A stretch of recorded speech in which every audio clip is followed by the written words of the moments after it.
Here is one fact about sloths to keep beside you as you settle.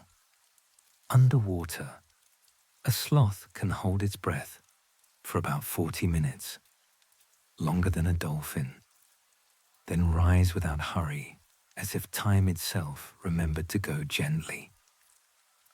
Tonight we will explore the life cycle of a sloth, from a first breath on a mother's chest, through first climbs and quiet lessons, to the making of new life and the careful use of energy, through late years and gentle passing, how a tiny climber grows, survives, finds a mate, and leaves a trace that others follow. Now 4 simple questions to carry with you. Why does a sloth grow a garden on its fur? And what lives in those grooves that can help when food is scarce? How can a sloth's head turn so far while the body hardly moves? What rule of the neck does this animal break? Why is a sloth's appetite tied to temperature?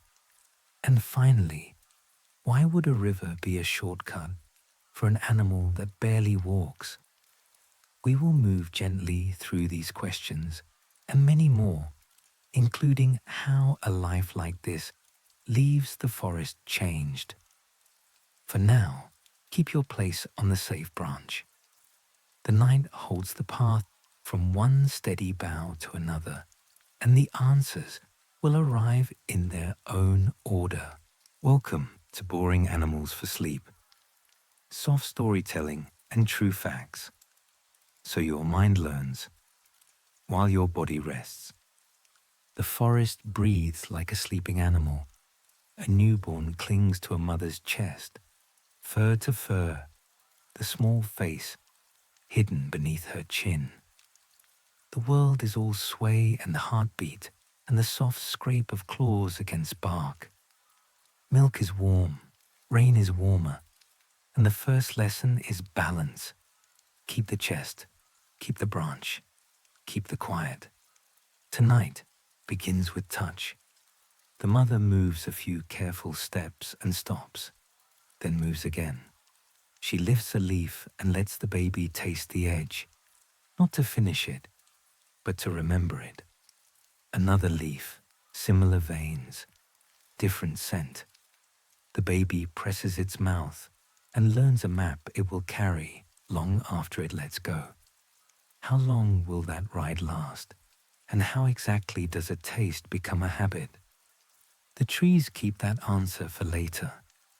Across the back, the coat lies not downward, but uphill, so water runs toward the belly, not away. In the dim light, it can look faintly green. Something lives there, tended by weather and time. But the baby only feels warmth and the slow rise and fall beneath its fingers. Ahead, lean nights and long rains will give that green a purpose. Tonight, it is simply a blanket. The mother chooses the safest path, trunk to limb, limb to fork, barely a dozen meters before she rests. This life is small in distance and large in patience. Below, the ground keeps its own clock. Once each week, the mother will travel there for a brief, dangerous errand and return as if nothing happened. Not tonight, not with the baby against her chest, but the habit waits. A wind lifts and the canopy rocks. The baby tightens its grip without thinking. Tiny claws forked over hair and skin. Muscles do less work than you might imagine. There is a secret in the hands and feet that lets holding last longer than waking. A secret the baby will use before it understands. We will come to that soon. For now, the mother settles into the crook of a branch. She curls the baby tighter and the rain calms to a hush. Somewhere in the dark, a river turns and does not matter yet. Somewhere above, a soft space opens between heartbeats and then closes again. The baby sleeps, and the night moves over them like a slow tide, and the path to morning waits where it always does, one safe reach away. Dawn thins the dark until leaves show their edges. The mother tests a branch with the soft heel of her hand and eases forward. The baby is awake, but the body keeps a dreaming pace. The canopy is a net of options. Today they choose the quietest one. Stillness is the first craft here, not freezing, but moving so slowly that leaves forget to notice. A pause stretches long enough for a beetle to reconsider its path. When the mother goes, she goes in inches. Fingers touch, weight follows, toes arrive last. The baby copies the rhythm without knowing it is a lesson. A sleeping site is a shape, not a place. She prefers a fork where 3 lines meet and wind flows around them.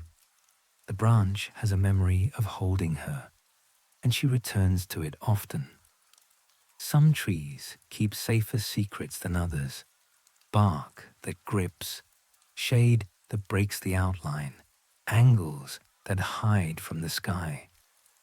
Why this tree and not the one beside it will make sense later when we look at how a home range forms and how safety settles into habit. The baby tests its own reach.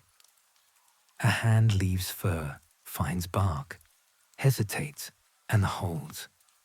The claws curve like small moons, and the wrist follows. Muscles work a moment and then rest, yet the hold does not loosen. There is something in the hands and feet that takes over when attention slips, a way of locking that keeps the body safe, even when sleep comes heavy. We will open that quiet mechanism soon. They cross only a few body lengths before the mother stops. Breakfast is a narrow band. Leaves with the right veins, the right bitterness, the right time of day. She chooses patiently, turning each leaf to the light as if reading it. What she eats matters less than how she eats. Slowly enough that the body can keep up. A single mouthful begins a journey that will take days, shaping what distances they can afford before night. The baby watches and chews, and a small map grows behind its tongue. A cloud moves across the sun, and the air cools. The mother changes nothing, but something inside the rhythm adjusts. Breaths take longer. The pause between them widens, and the urge to be hungry slips a step behind. We will come back to what the weather does to time inside a body. By mid-morning, they are settled again. From below, they are part of the branch. From above, a green-grey knot with no edges. A harpy might be hunting somewhere beyond the ridge, but the canopy does not announce them. The safest movement is the one no one notices. Rain begins as a fine hiss. It walks uphill along each hair and gathers near the belly, beating in tiny lines. The baby noses the damp and blinks. There is life in that wetness, more than water alone. And the coat will show us why when the light fades and the green deepens. For now, the lesson is simple. Small distances, long pauses, and a grip that never argues with sleep. Rain deepens, and the coat answers. Each hair is a tiny ladder with a groove, growing uphill, so water climbs towards the belly instead of running away. In that fine, trenching pale green starts to bloom. This is not just a coat. It is a place. Moths tuck themselves into the warmth. Beetles arrive and leave. Algae spread in thin threads no wider than a whisper. The baby sniffs and blinks, and the mother does not hurry. This is how a back becomes habitat. Storm weeks make the color brighter. On clearer nights, it is only a tint, a soft haze on brown. When the fur is wet, the garden wakes and feeds on the water and the quiet minerals the rain brings down from the leaves. Little lives trade places there. Moths, their young, the fine dust of pollen, and together they keep the green alive. The sloth carries them without complaint, and they, in turn, keep the garden from going hungry.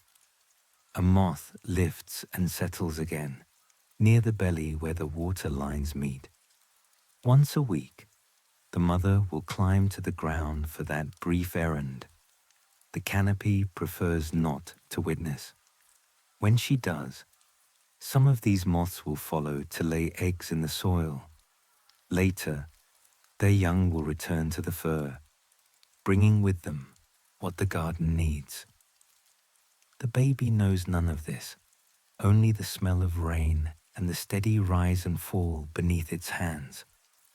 By afternoon, the coat has dried to a matte calm and the green folds back into brown.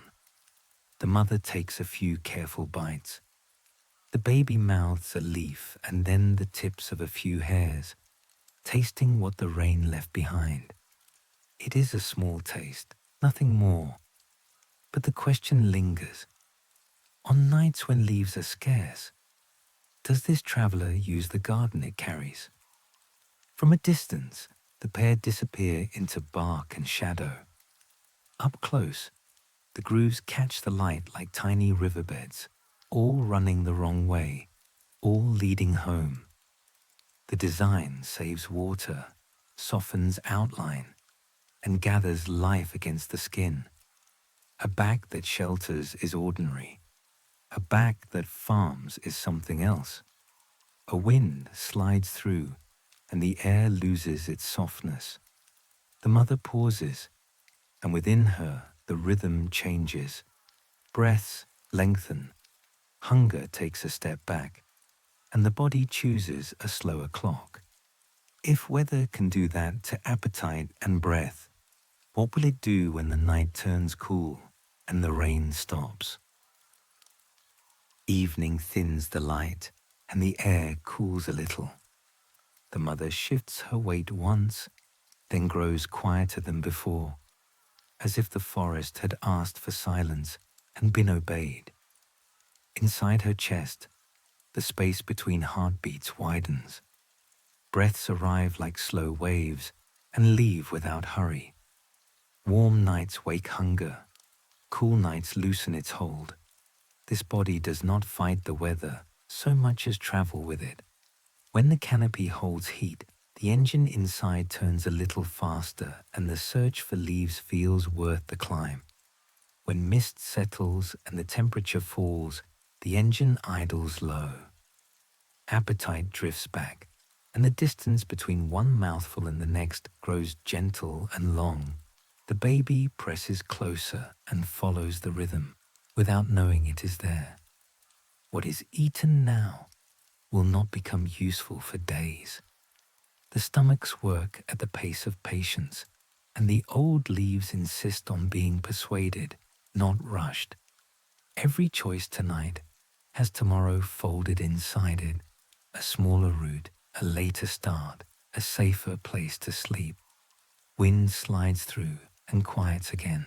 A few steps would bring them to another spray of leaves, but the mother waits. Cold asks a question and the body answers by saving. The claws keep their sure hold. Muscles soften. The branch becomes more bed than road. From below, they are part of the tree. From above, a quiet knot that hardly shifts. The forest moves, and they do not. The baby blinks at the dim, and the mother lowers her head until nose meets fur. The night lengthens not by minutes, but by the way time sits between each slow breath. If a change in air can slow a life this gently, if cool can stretch the note between heartbeats and send hunger to the back of the line, What will water do? Below the dark leaves, a river holds its own kind of stillness. In that stillness, does time behave the same way it does here among the branches, or some other way entirely? In the dark beneath the leaves, the river waits without a sound. The mother chooses a low path, tests the trunk with her palm, and slides down until bark gives way to air that smells of stone and wet soil. She does not hurry. When the bank arrives, she turns her body and lets the water take some of the weight, as if setting a heavy basket onto a patient's shoulder.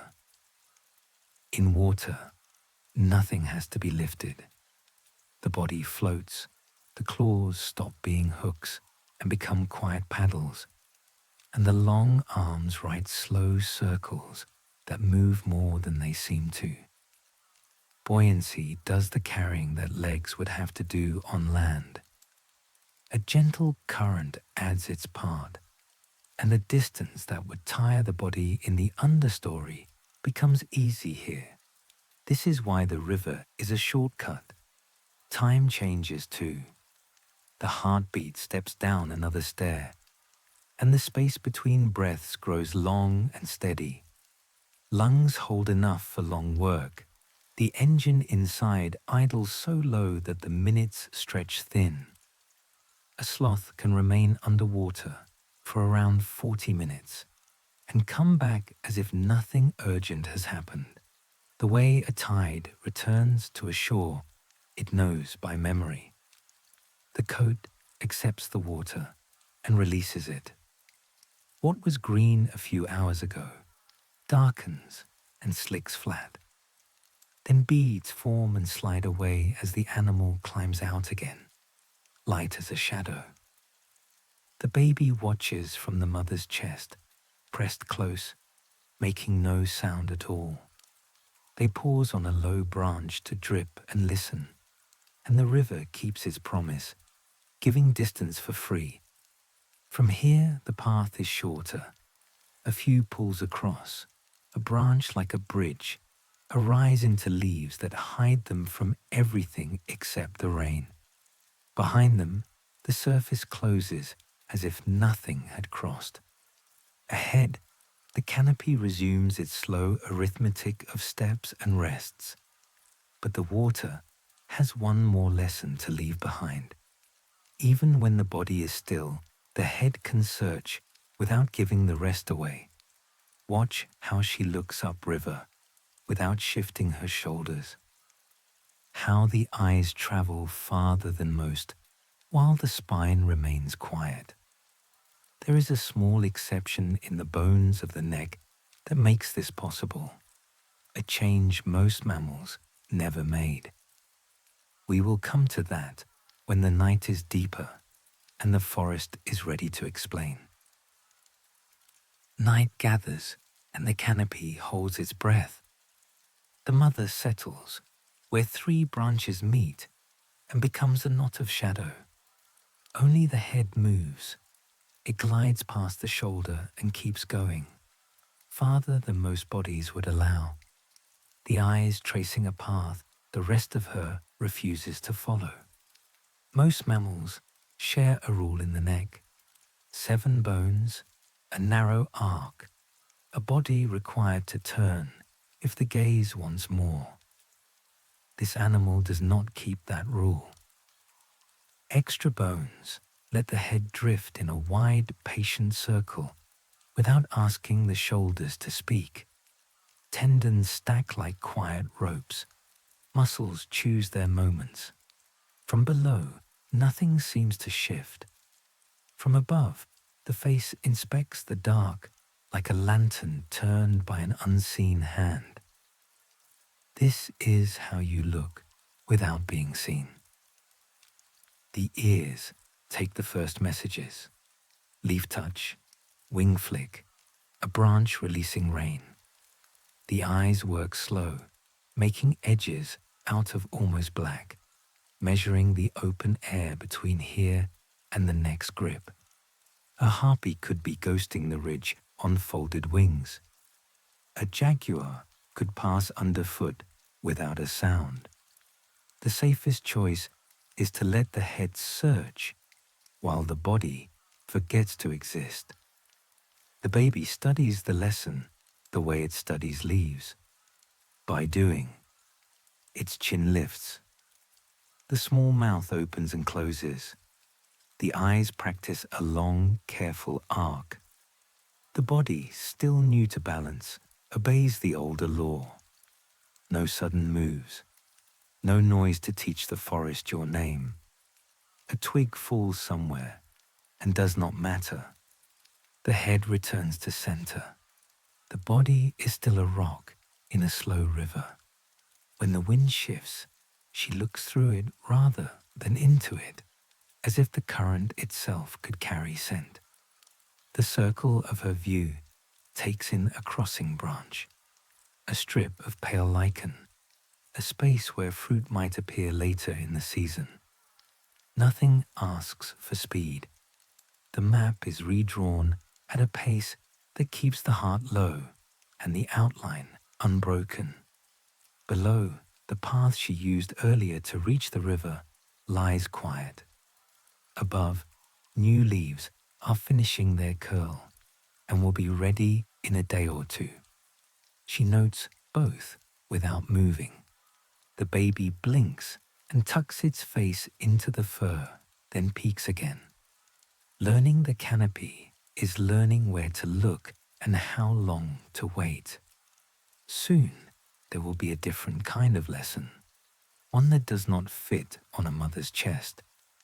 The day will come when a small hand leaves fur and does not return, and the first solo sleeping place must be found by a body that still dreams of being carried.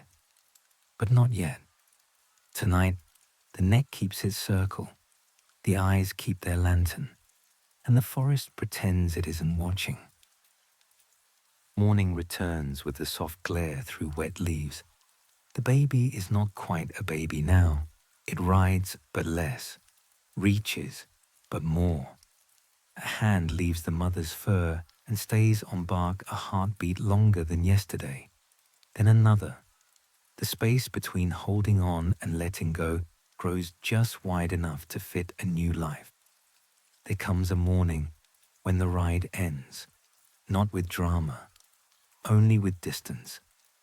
The young sloth explores the next branch alone, while the mother chooses another path that does not cross back. She does not teach with calls. The lesson has already been given. Thousands of patient pauses, the rhythm of testing wood, the map of which leaves taste right and which ones only look like they might.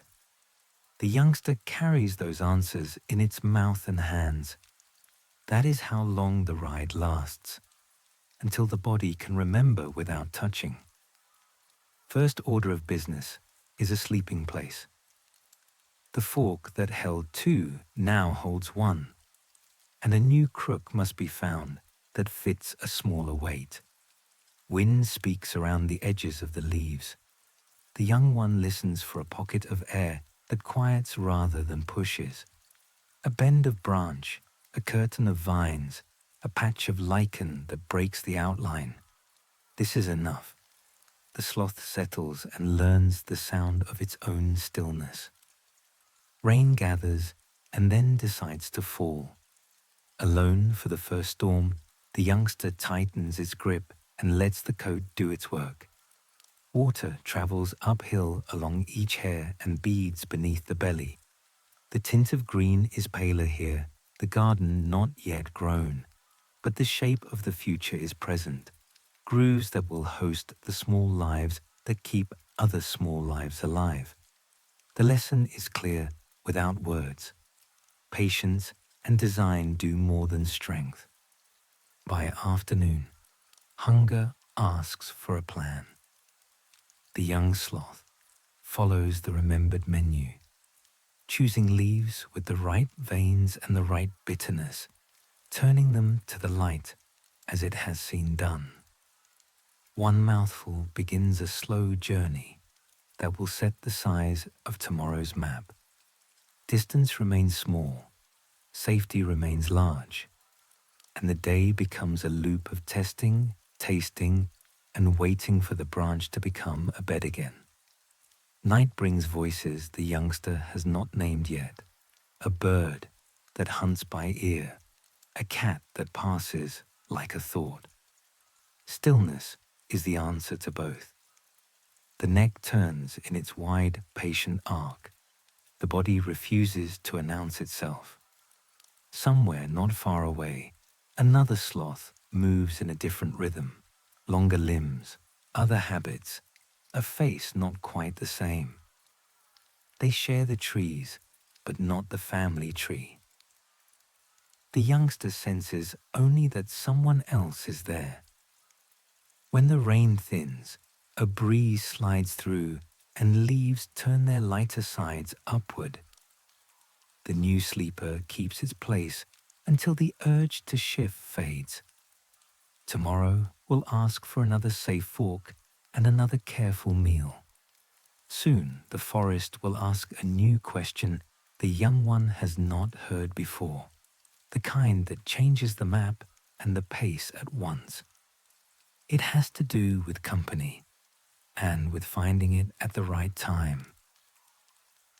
The season changes without a calendar. Nights keep their length, but the air feels different, riper, full of leaf breath and fruit resin, and a note the youngster has not noticed before. It moves along its small map and finds a branch that smells like a path to somewhere else. Company arrives as scent before shape.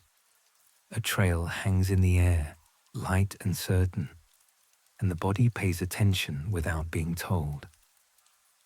The youngster lingers where bark is rubbed smooth, where a curve of branch holds more than wind.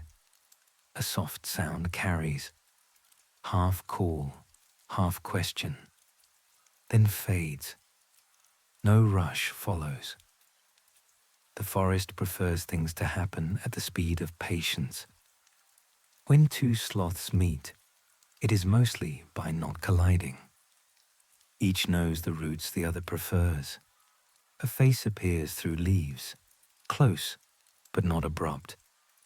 There is time to read the lines, length of limb, set of mouth, the quiet confidence of a body that hangs as easily as it breathes. A circle of looking follows, small and careful, and then the distance between them shortens by the width of a leaf. Courtship is a string of simple choices. Hold longer, breathe slower, do not waste steps. A low call, more felt than heard, answers from close by. The two settle on parallel branches, eyes traveling further than hands, until moving closer seems like the only sensible use of night. When it happens, it is brief and certain, the way rain decides, and then stops deciding. The canopy accepts and says nothing. After, roots pull apart as easily as they joined. One keeps the fork that sleeps best. The other returns to a familiar line of branches. The youngster, no longer quite so young, carries on with the business of eating enough to be ready for the quiet work ahead. Inside, a question begins that the forest will answer with time. How long to carry a new life? The answer is not the same everywhere. In some trees, the wait is measured in shorter moons. In others, nearly a year. Limbs with different lengths make different promises. Faces with different masks keep different clocks. To the untrained eye, they are all simply sloths, but the family stories behind them are not the same. And the timing of new life tells you so if you know how to listen. Food becomes planning, not appetite. Leaves with the right veins take priority. Distances shrink again. Safe forks become important as names. A body that invests in patience invests in safety first. The river remains a shortcut if needed, but most nights ask only for the next branch and the next long breath. When the time arrives, it does so gently. A new face finds the world the way all new faces do, by clinging and listening to a heartbeat that has always been there. The parent checks the grip, shifts to balance the weight, and the map grows smaller for a while, so the lessons can be taught again. Test the wood, taste the light, remember the quiet. Somewhere nearby, another sloth moves with a different rhythm. Similar life, different line. The canopy makes room for both. Tomorrow we will follow that difference back through older stories and see how two animals learn the same life from far apart families. Two neighbors in the canopy live the same slow story, but their family trees barely touch. One wears a pale mask and a small smile, toes arranged in threes like tidy steps. The other is longer in limb and shadow, with two front toes that hold like quiet tools. From a distance, they rhyme. Up close, they speak different dialects of the same language. The three-toed kind carries a face that looks almost drawn on, soft eyes, a lighter brow, a mouth that seems to rest in contentment. Its neck can turn far, and the body keeps to a narrow menu of leaves, as if a few good recipes were enough for a lifetime. Days find it often. Light does not bother it much. The fur can show that faint green more readily, the garden on its back answering faithfully to rain. The two-toed kind moves like a whisper from branch to branch, with arms that seem a little longer for the reach it prefers. Night suits it. Darkness fits the way it chooses to travel. Its meals can be less strict. Young leaves, tender shoots, sometimes fruit, still slow to digest, but chosen from a slightly wider table. Up close, the face is less masked, more practical, and the hands seem to know exactly where to go. Once, long ago, paths split. Forests were different. Coastlines thought other thoughts, and the ancestors of each line solved the same problem: how to live by saving energy without borrowing the other's answer. Convergent lives grew from distant roots. Hang upside down, move little, trust stillness, carry a garden. Let the weather set the metronome. Two families arrived at the same home through different doors. Even their clocks for new life are not the same. In one branch of the story, the wait for a baby is shorter. In the other, the months stretch longer.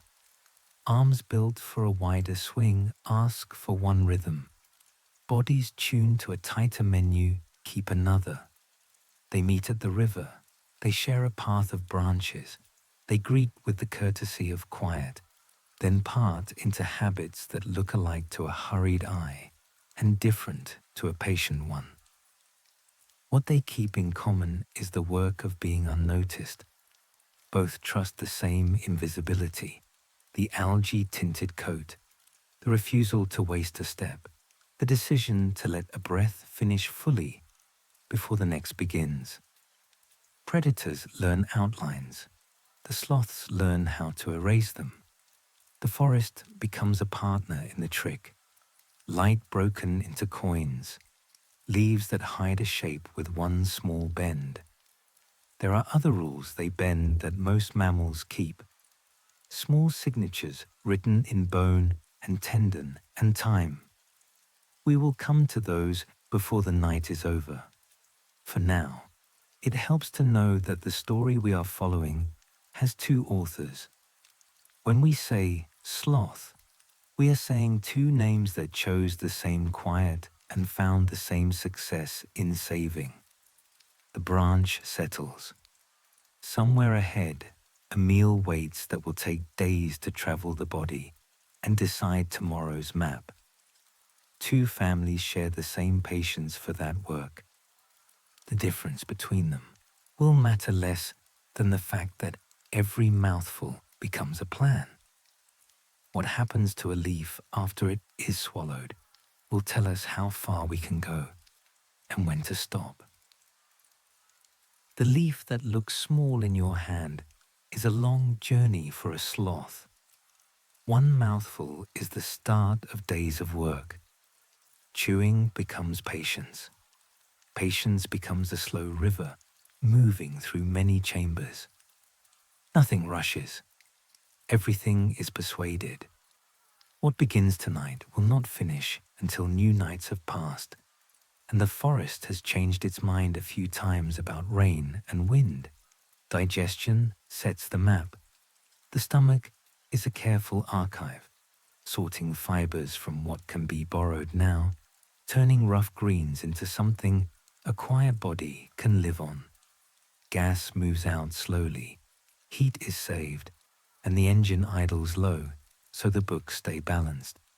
A larger meal today means a smaller plan tomorrow. A lean supper means the next dawn will ask for short distances and long pauses. Energy spent is distance lost, and distance is safety. The fir garden plays its small part here. After rains, when green rises faintly along the uphill hairs, the sloth may taste the coat the way it tests leaves. Just enough to borrow what the water and the tiny lives have kept in store. It is not a feast, only a thread woven into many careful threads.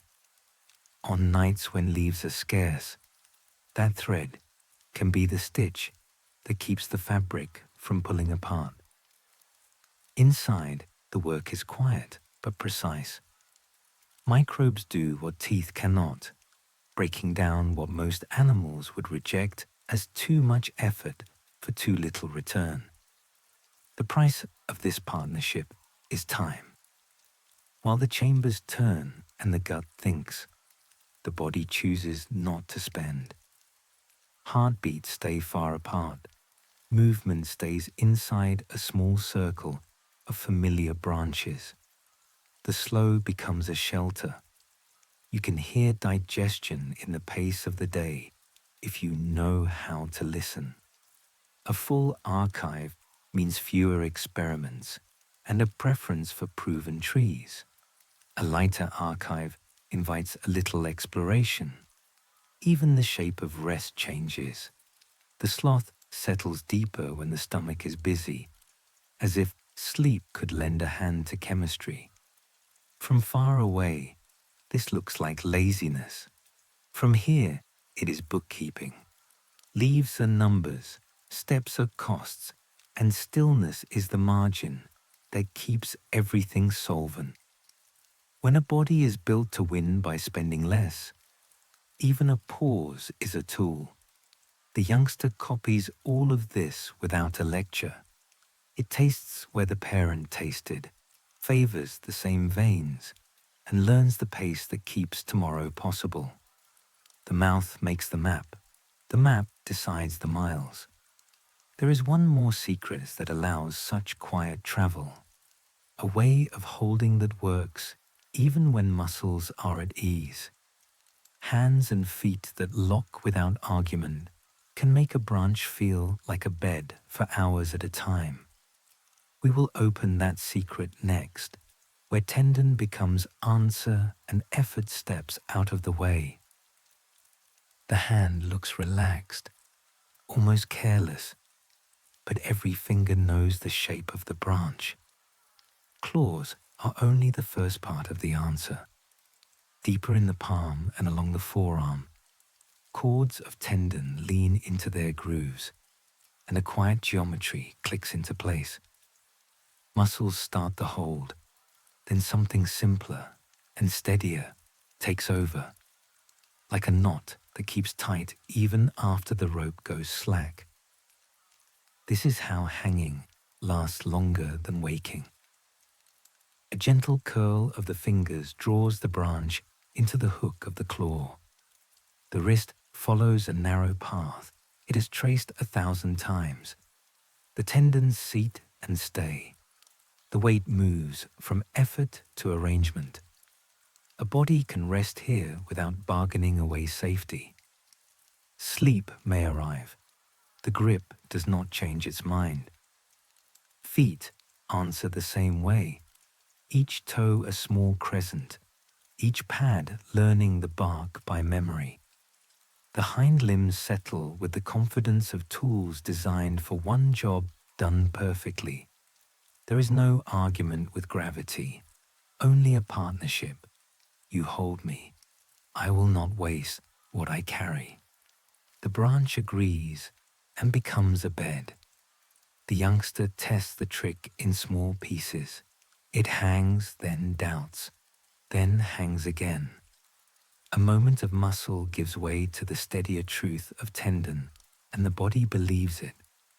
Breath evens. The urge to adjust fades.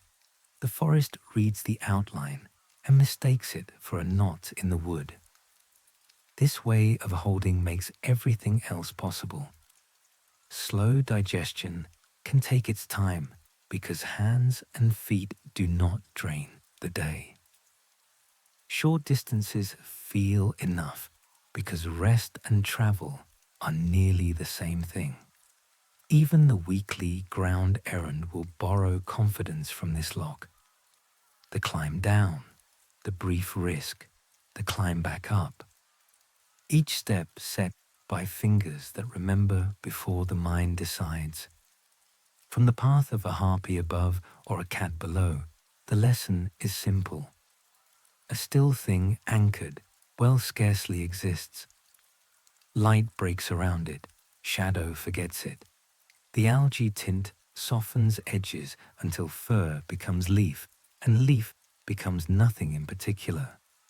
A good hold is not just comfort, it is a kind of invisibility. Night turns, and the routes of hunters change with it. Somewhere wings skim the ridge, and paws write their silent story under ferns.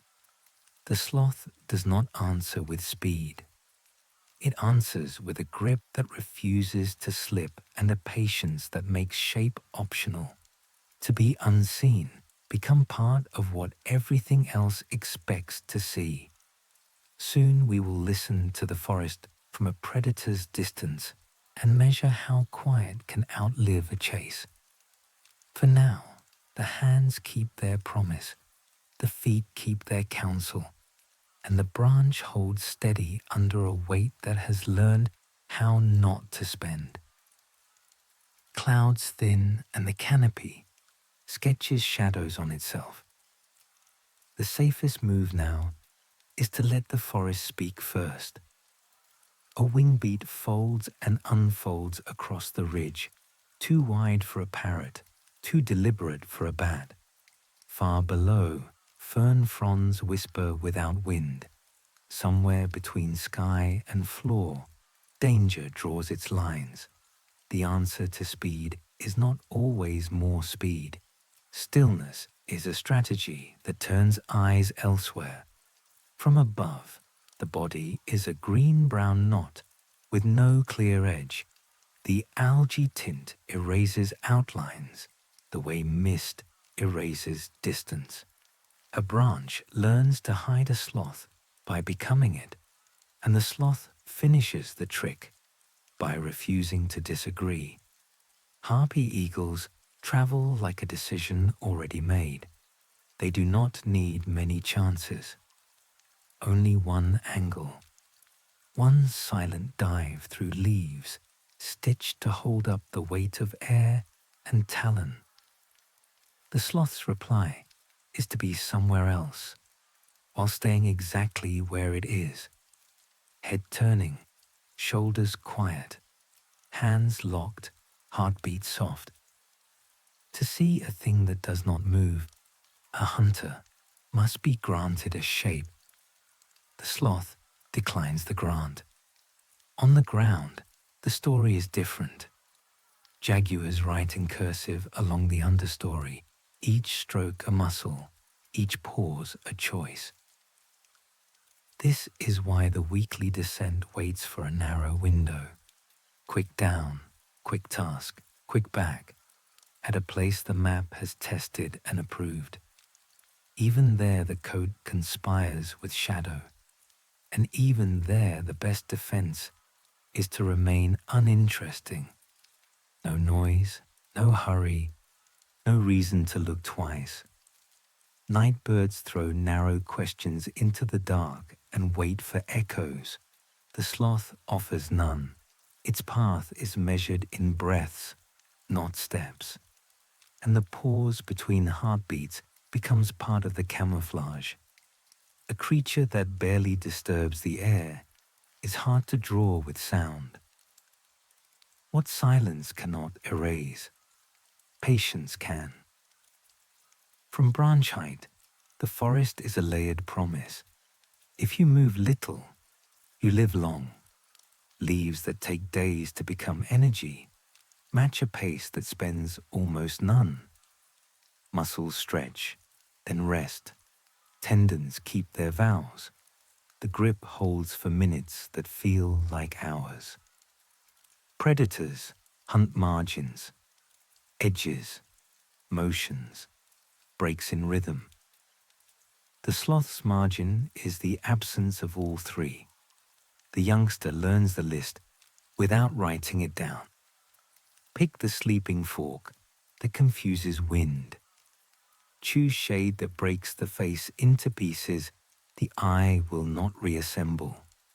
Cross open spaces only when the air is as quiet as you want to be. Practice leaving no echo behind you.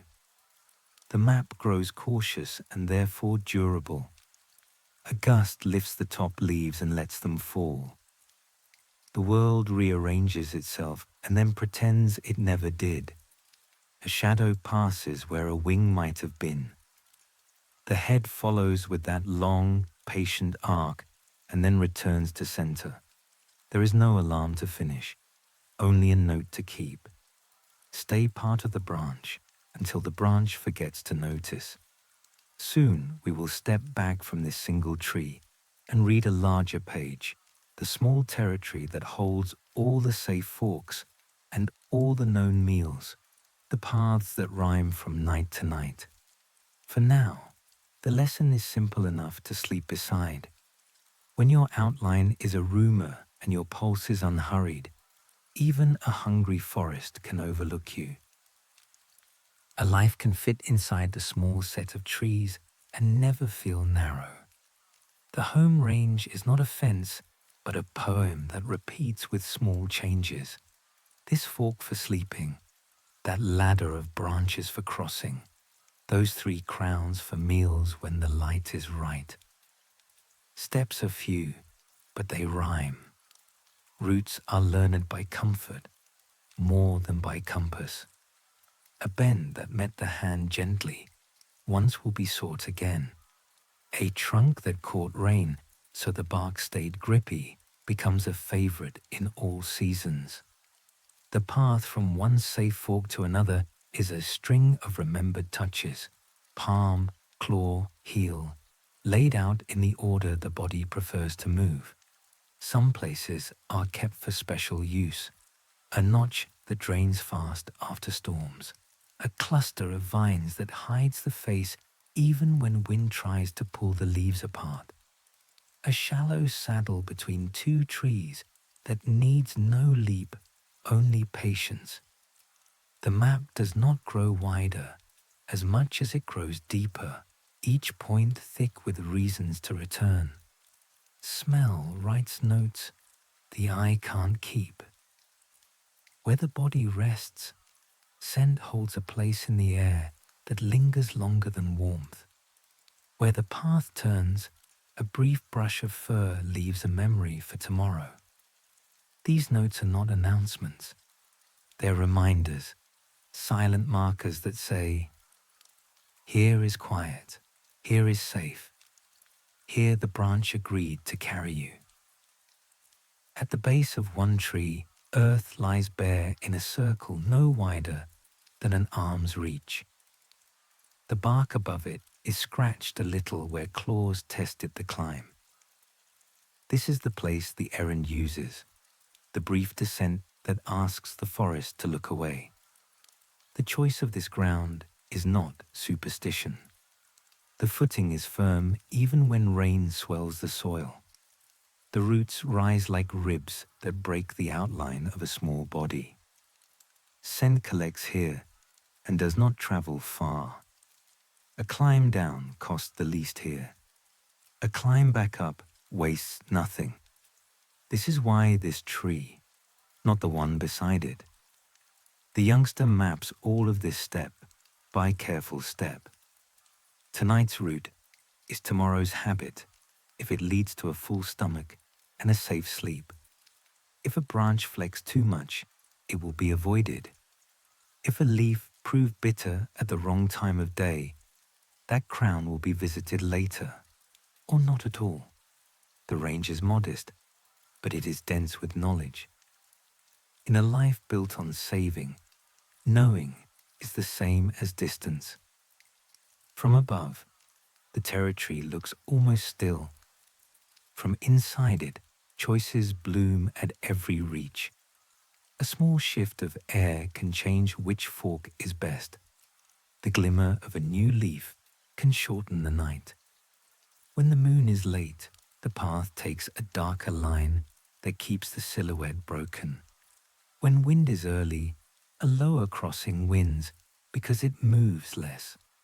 Memory is not a list. It is a set of muscles that remember when to trust the surface. By midnight, the tree that began the evening is back under their hands. The branch feels familiar because it is.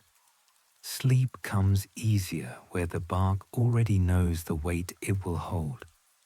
Tomorrow will repeat much of this, and the day after as well, until the map feels less like a drawing and more like a skin. Far beyond the range, the forest tells other stories, but they are not needed. Here, where the lines are short and sure, the body spends almost nothing and receives enough. The safest surprise is no surprise at all. Soon the pace will slow further in ways that are kind to old joints and careful hearts, and the map will shrink not from fear, but from wisdom. For now, the paths remember, the hands agree, and the night sets the pin back at the place where rest begins. With years, the map grows smaller on purpose. The safest forks are used more often. The crossings that once felt curious now feel unnecessary. Old joints prefer the bend they know. Old hands settle into bark they have memorized. The forest has not changed, but the distance between needs has grown comfortable and close. Morning comes later. Warmth is waited for, not chased. Appetite stands at the threshold until the air says yes, then steps inside politely. Leaves chosen are the kind that have never argued. Veins the mouth can read without thinking, bitter in the right way, from crowns that have carried trust for seasons. A meal is still a plan, but the plan is short now. Enough to keep the day small, enough to let night arrive without owing anything to speed. The coat keeps doing its quiet work. In long rains, a green tint answers, as steady as handwriting. Tiny lives still trade places there. The back keeps its garden, whether or not it is needed this week. Predators still move through their own routes, but the outline here has learned how to undraw itself. Stillness sits deeper in the body. The head makes its patient circles. The shoulders forget to exist. There are storms the old tree endures that a younger one would not notice. A sudden squall can turn branches into argument irons. On such nights, the sloth chooses the grip that asks the least of muscle, and the fork that forgives the most. Tendons keep their promises, while thunder tries to shake the sentence apart. Morning finds everything where it was, as if the night had imagined its own drama, and then apologized. Some days, the engine idles lower than it used to. The space between breaths stretches like a path that needs no hurry. A smaller loop of territory is not a retreat, but a refinement. All the mistakes have been edited out. Here, the bark stays kind in rain. Here, the wind moves around you instead of through you. Here, the distance from bed to table fits inside a body that saves more than it spends. The weekly ground errand becomes rarer. Time to windows the map trusts completely. When it happens, the descent is measured, quick, quiet, then gone, at the same small circle of soil that keeps its scent to itself. Habit is not stubbornness, it is a tool. The climb back is done by memory and tendon, not ambition. On warm evenings, the old sloth watches the river hold its color and does not feel the need to cross. Water has already given what it needed to give, 1,000 easy distances long ago. Now the canopy is enough. The best shortcut is staying where the day asks nothing extra. A twig falls, and the ear notes it without concern. Somewhere, a younger animal is learning the map the long way, testing the wrong fork, trusting the wrong leaf, discovering the right ones by accident and then by choice. The forest makes room for these errors because it once made room for yours. One night soon, the body will ask for a quieter branch and keep it. Breath will space itself farther apart, like lights on a path seen from high above, and the path will thin until it is only one last light. The forest will notice by what is missing: a route untraveled, a scent that fades, a fork that waits empty and then accepts a new weight, a seedling, a bird, a night breeze that carries no name. Before that night arrives, there is still one more lesson to listen for, and it is not a loud one. The ground asks for attention exactly once each week, not a day early, not a day late. The old path down the trunk is polished by years of careful claws. The circle of bare soil at the base keeps its secret. She waits for the quietest hour, wind low, wings far, no rain to drum a message. One glide of the head, then the hands begin their measured descent. Chest to bark, hips to trunk, toes searching for the next memory. The climb is quick because the plan is old. On the ground, she is not made for speed, so every step is chosen. The errand is brief: dig, press, cover. No noise, no scent. She doesn't mean to leave. Why here? The roots rise like ribs that cut the outline to pieces. Why weekly? A body that saves energy keeps its timing. A small, regular task is cheaper than a crisis. Why at the base? What's given to the soil returns to the tree that feeds her, and the map becomes a loop that nourishes itself. There is more at work than food and habit. Tiny moths that shelter in the fur follow her down to lay eggs. Later, their young return to the coat, carrying what the green on her back needs to grow. The garden rides with her because the errand keeps it alive, and the errand stays worth the risk because the garden answers in lean weather. A circle, quiet as breath, then up again, faster than down. Claws find the cleats in the bark. Tendon takes the weight. Shoulders disappear into stillness. In less than a minute, she's part of the trunk again, and the understory finishes forgetting she was there. The youngster learns the choreography by watching and by not being noticed.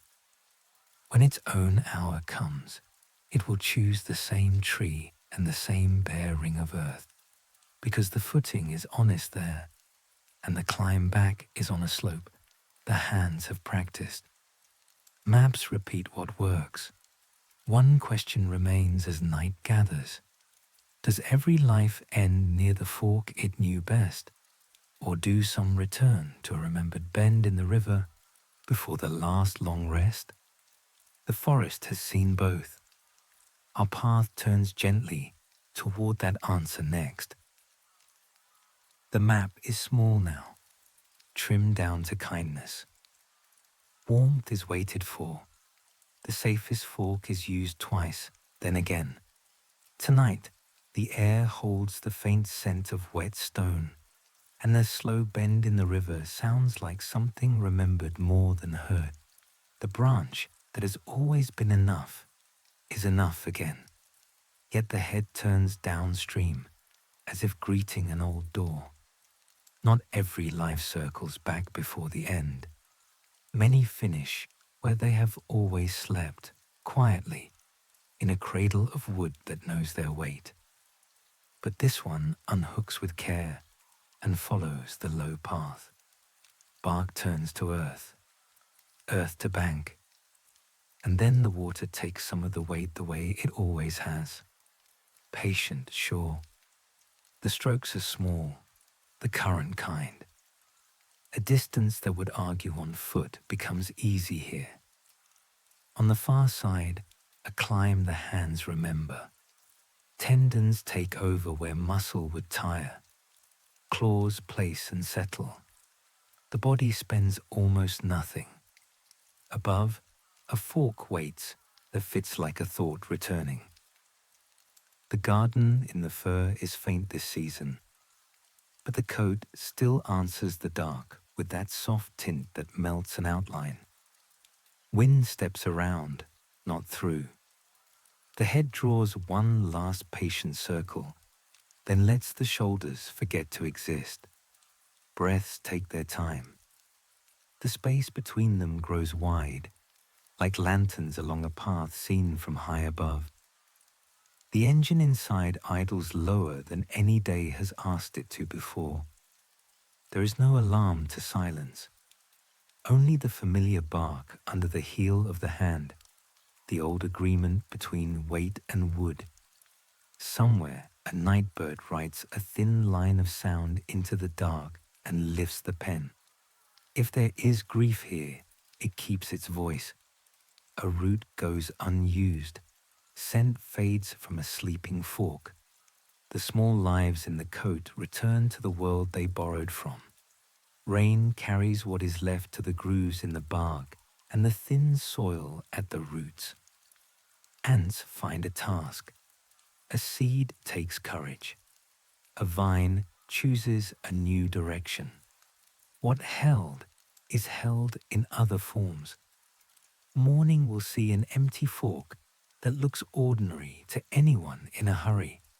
To anyone who waits, the space will explain itself. The river will keep its color and tell no one. In nearby trees, a younger animal practices stillness, tests the wrong fork, then the right, learns which leaves answer hunger and which only promise. The old map, its safer crossings, trusted beds, and unbroken rhythms, stays in the place itself, not on the back that carried it. Some lives return to a remembered bend before the last long rest. Many simply keep the branch they know. Either way, the lesson is the same. Spend little, hold well, trust quiet. The forest keeps the story. Before we leave this tree, one more question to carry forward. What does a life like this ask of us? What small, useful things keep rivers kind, branches safe, and quiet places unbroken? We will answer that next. The forest that teaches patience also needs patience kept for it. A life that wins by spending little depends on places that are allowed to stay slow, trees old enough to remember storms, rivers clear enough to lend distance, nights dark enough that outlines can disappear. Some dangers come loudly, and some don't. A single road can cut a small map into pieces a slow traveler cannot cross. A field where a crown of leaves once stood asks for steps a sloth does not have to give. A river that runs brown after hard rain argues against shortcuts. A wire where a branch should be draws a line the body cannot read. Noise teaches predators where to look. Lights make the night forget itself. Quiet help look small, and is not. A living fence of trees across a gap lets branches touch again. A strip of growth along a stream keeps the water shaded and the banks honest. A fruiting tree left standing inside a field becomes a bridge between two halves of a map. A line hung safely where a wire once cut the sky lets a slow body pass without choosing the ground. None of this is dramatic. All of it is useful. In places where the green thins, hands have begun to mend it. Saplings go into soil where roots once spoke to each other. Corridors are planted so crowns can meet. Old trees are left to grow older. The forest answers in the only way it knows. Leaves follow, insects follow, birds return, and the slow travelers find their roots again, one safe fork at a time. The map grows back by inches, which is the only speed that matters to a body that lives by inches. Even from far away, there are ways to choose softly. Food that doesn't ask a forest to fall. Wood taken from places that grow it back. Light that rests early so moths can keep their errand. Quiet where quiet is useful. Water that returns to the river clean. Small things carried out long enough become habitat. Names help as well. In one corner of the world, a cousin with shorter reach and quieter habits lives on a small island with fewer trees than it remembers. Calling that cousin by its true name and giving it room is the difference between a story that continues and one that ends mid-sentence. We do not have to push the river to change its course. We only have to stop muddying it. The lesson the sloth keeps offering is simple. Spend less, hold well, and let time do part of the work. A forest kept whole is a promise kept to every slow map, drawn in its shade. The hand that plants, the hand that leaves a tree standing, the hand that switches off a light where darkness should be. These are the same hand, just at different hours. Soon we will gather everything the night has given us and lay it out quietly. How breath and weather share a rhythm. How a back can be a garden. How a branch can be a bed. How the river shortens distance. How patience turns a body into part of the place that holds it. Before we close our last question, listen once more to the leaves. They sound like someone finishing a sentence.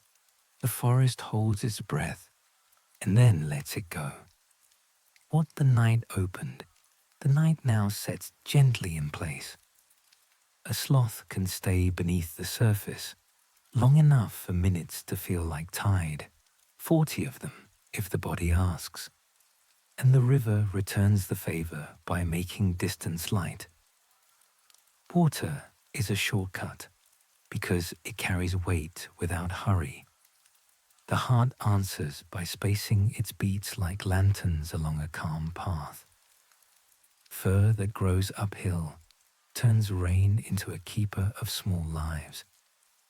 In those grooves a garden wakes and rests, bright in storms, faded in dry spells, ready to lend a thread of help when leaves run thin. The coat is more than shelter.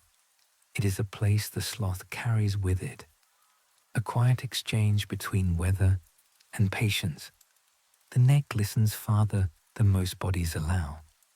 Extra bones make a circle of sight, while the shoulders forget to exist, and the safest search becomes the one no one sees. Hands and feet finish the trick. Tendons take the weight and keep the promise. So a branch can be a bed for as long as the body needs to save. Weather sets the metronome. Warm air invites appetite. Cool air loosens it. Digestion keeps the books, turning rough leaves into slow energy and deciding tomorrow's map by how full the archive is tonight. Steps are few on purpose. A small plan, well kept, lasts. Routes repeat because they work. A notch that drains after rain. A fork that confuses wind. A bark that meets the hand kindly. These become the lines of a home range, short but sure. Even the weekly errand to the ground follows the same ring of soil. Quick task, clean return, a circle that feeds the tree, the garden, and the next quiet week. Two families keep the same slow grammar with different accents, one stricter with its meals, one looser in the dark, both trusting stillness, both bending old mammal rules into a shape that spends less and lives longer. From a distance, they rhyme. Up close, they tell the same lesson in two voices. Predators write their fast stories through the leaves, wing, claw, paw, and the sloth replies by becoming unremarkable. Algae soften edges, shadows finish the disguise. The pause between breaths erases the outline a little more. To be overlooked is to be safe. In time, the map grows small and kind. Some lives end where the safest fork has always waited. Some cross a last easy stretch of river to a remembered branch. Passing is quiet work. What leaves returns. Scent thins. Small lives move on. Rain carries what remains into bark and soil, and the place holds the memory by how it behaves. Around these trees, hands mend what needs mending, letting crowns touch again, keeping water clear, leaving old trunks to grow older, switching lights off where dark should be. Small choices practiced long enough become habitat, and the slow maps of night find their lines again. Listen once more. The leaves speak in the language of enough. Enough grip to rest, enough shade to hide, enough patience to carry a day without waste. Birth to first lessons, garden to meal, weather to breath, river to shortcut, risk to safety, quiet to quiet again. The story keeps its shape. If sleep has found you, let it keep you. If morning has arrived, let it arrive softly. Somewhere in the canopy, a small hand tests bark, a head makes a patient circle, and a life begins the long, careful work of saving more than it spends.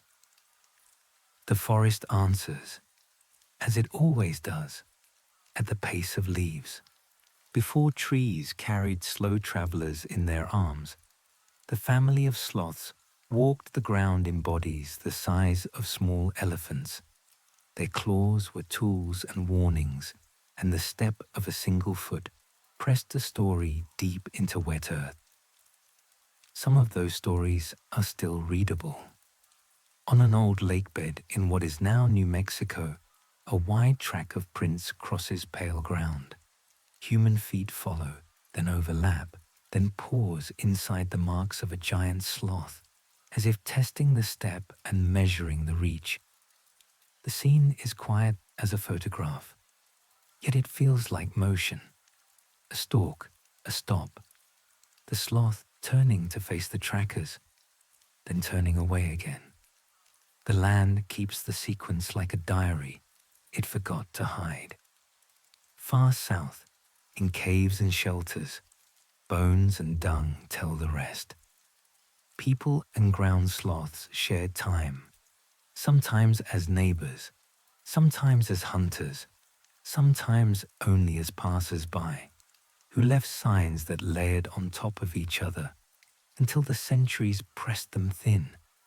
Even when the giants were gone, their traces stayed. Plant DNA in the old pellets, cuts on bone, ash and pigment on the same walls that watched them walk past. Not every ending is sudden. Some lineages narrowed to the small, tree-keeping bodies we know now. Others stretched into immensity and then stepped off the page. The modern map holds patience in branches. The old map carried strength on the ground. Both chose the same law: spend less than you can, and let the place you live do part of the work. Stand beside that dry lake in your mind and imagine the weight of a turning paw. Imagine a human foot inside that print, breath held, deciding whether to follow. The air would have smelled of wet salt and crushed stems. Somewhere, a mammoth moved the horizon. Somewhere, a wind erased the last hint of a direction. The only noise that matters is the thud of a choice. Now come back to the canopy where our small traveler lives. The same family, rewritten to fit a different page. Claws still speak, stillness still wins. If the river shortens distance today, length once did that job for giants. A high reach to pull down a branch, a heavy forelimb to rest on. The rule did not change, only the way it is kept. One question to carry forward into the next night. If a back can be a garden, what else might it be? A small lab, perhaps, where tiny lives make tiny tools that keep larger problems in check. We will look there next, into the fur, into the grooves, into the work the smallest neighbors do. Rain leaves more than water on a sloth's back. In the grooves where green takes hold, smaller lives are busy with their own errands. Moths, tucked like quiet commas, threads of algae, and a scatter of neighbors too small for the eye to keep. This garden is also a workshop. Some of the workshop's workers make tiny tools that keep the rest in balance. On hairs that grow uphill, certain bacteria settle into the shelter of the fur and trade tasks, hold a place, gather what the rain brings, and build molecules that keep pushy microbes from taking over. The coat stays a neighborhood instead of a brawl because the smallest residents know how to say "not here" in a language too fine to hear. The arrangement suits everyone. Algae get the scaffold and the water. Moths bring nutrients back after their brief trip to the ground. The microbes write boundaries where they are needed. The sloth carries the whole system without complaint, and in return the system behaves. Clean enough not to trouble the skin, alive enough to answer lean weather with a faint green that can be tasted like a thread stitched into a larger meal. Imagine a single hair as a street tilted toward the belly, each groove a gutter, each drop a delivery. At this scale, A bead of rain is a river, and a speck is a house with many rooms. Work happens in whispers. One strain checks another. A colony spreads only so far, and the garden remains a garden instead of a takeover. What you see as a tint is the visible part of a quiet treaty. Once a week, the treaty is renewed. The descent to the ground looks like a risk, and is, but it also keeps the neighborhood supplied. Moths lay eggs, young return with what the green needs, and the workshop starts another round. A circle like this is worth keeping, even if claws must touch earth to sign it. From far away, this seems like an odd place to store useful things. On the outside, where rain is free to edit the plan. From here, it looks sensible. Let weather pay part of the cost. Let tiny workers keep the peace. Keep the pantry close to the roof you already carry. The fur is more than warmth. It is policy. Hold one last question from this close view as we step back. If the coat is a living workshop that saves the body trouble, what saves the mouth the trouble of chewing a forest made of grit? The answer sits in the smile, teeth built without enamel, wearing slowly like good tools that never quite run out. Far from the mainland, where the sea folds around a small green shape, a cousin keeps a slower map inside a tighter border. The island is little more than a handful of trees and the water that threads them together, mangroves standing on stilts, roots like fingers holding the shore in place. Here, the sloth's habits are written in smaller letters and read more carefully. Tides set the clock. Water lifts and lowers the paths, and branches become bridges twice each day.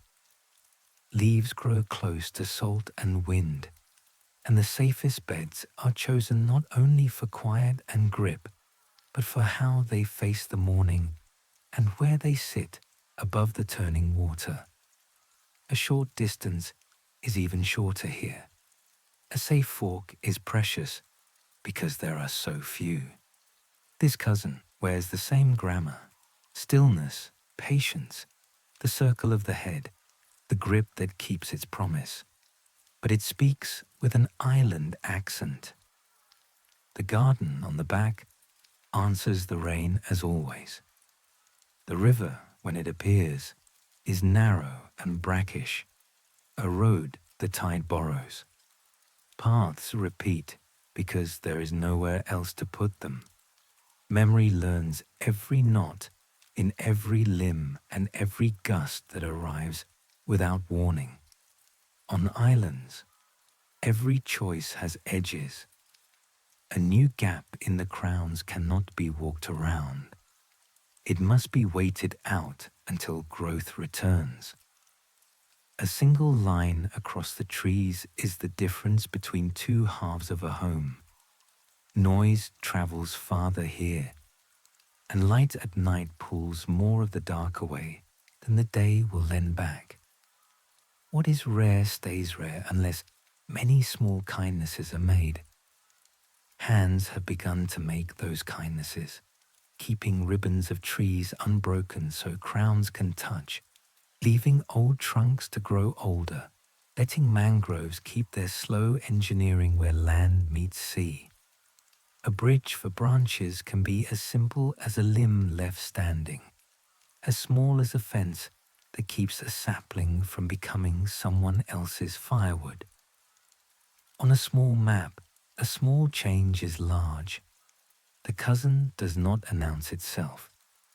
A face appears above a web of roots, the coat answered by spray, the eyes doing their patient work while the shoulders refuse to exist. It chooses the low root when wind climbs and the high root when the tide takes the low away. The rules you learned in the big forest still apply. They are just closer together. Stand with the tide at your ankles and feel the island breathe in and out. The air smells of salt and leaf resin and wet wood. Somewhere above, a quiet body tests bark and believes it. The lesson is not different here. It is only nearer. Spend little, hold well. Let weather do part of the work. Keep the path short enough to carry. One last question to bring back to the larger forest. When many small places are kept whole, an island, a stream edge, a single row of trees between fields, how many lives can draw a map from those threads and call it enough? We will close with that answer, laying the night's pages side by side until the story keeps itself. Lay the night's pages side by side and let them breathe. A life begins on a warm chest and learns its first map by tasting leaves and testing wood.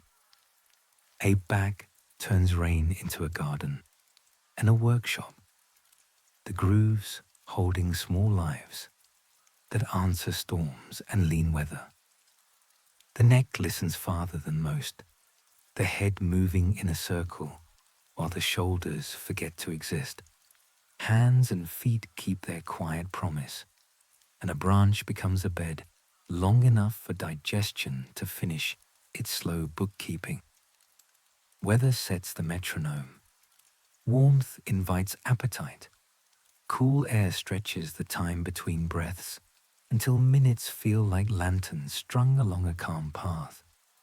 The river shortens distance because it holds the weight for you, and underwater time stretches again, long enough to outlast a dolphin's breath before rising without hurry. Roots repeat because they work. A notch that drains fast, a fork that confuses wind, a bark that meets the hand kindly. These become a home range written in short lines that never quite wear out. Once a week, the ground is visited, quickly and with purpose, and a small circle at the base of a trusted tree keeps the map supplied. The garden rides on the back because the errand keeps it alive, and the errand stays worth the risk because the garden answers later. Neighbors share the same slow grammar in two dialects, one stricter with meals, one easier in the dark. But both bend old rules toward thrift and patience. Predators write fast stories through the leaves.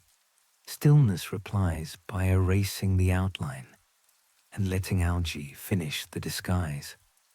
The safest move is the one nobody notices. With years, the map grows small and kind. Some lives keep the fork they know. Some return to a remembered bend in the river and choose an old branch that fits like a thought coming home. Passing is quiet work.